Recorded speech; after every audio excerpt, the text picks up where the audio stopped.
Discussion 2. What core academic concepts are students required to master?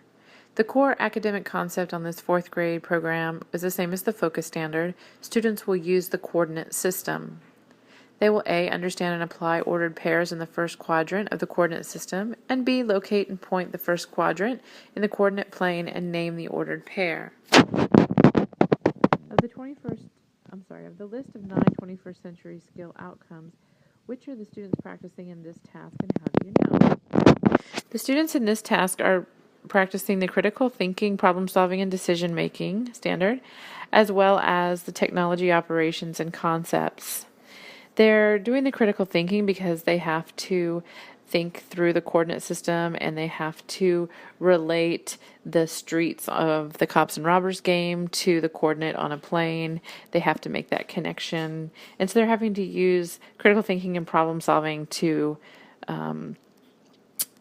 beat this game, as well as the technology operations and concepts. They're interacting with this on the computer, so they have to know how to use the technology and interact with it in order to be successful with the game.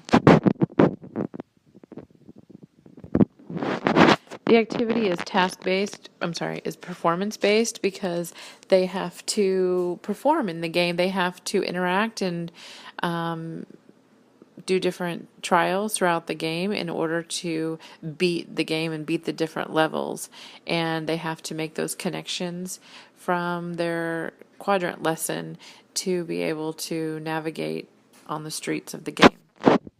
Assessment is embedded in this in two different ways. The game itself has its own internal assessment, which monitors the students until they're successful, and then they can move on to the next level when they actually beat the level of the game.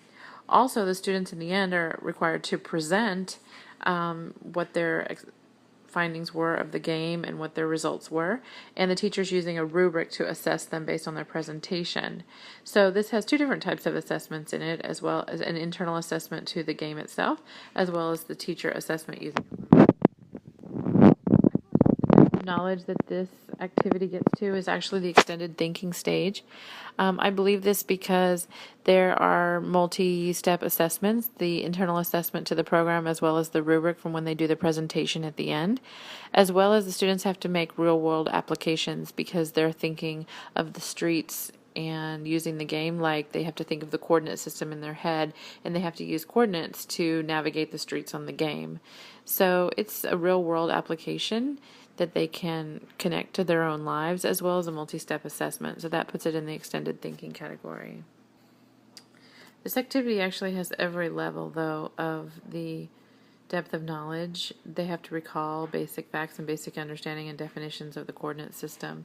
They have to have a basic application understanding where they have to make decisions, and they have to understand what the reaction is going to be and understand the cause and effect relationships. They have to use strategic thinking to picture in their mind the coordinate system and how they can move their guy around in the video game, as well as the extended thinking with the assessment piece and the presentation at the end, as well as the real-world application of visualizing the game and connecting it to their real world. So I believe that this has all 4 levels of the depth of knowledge.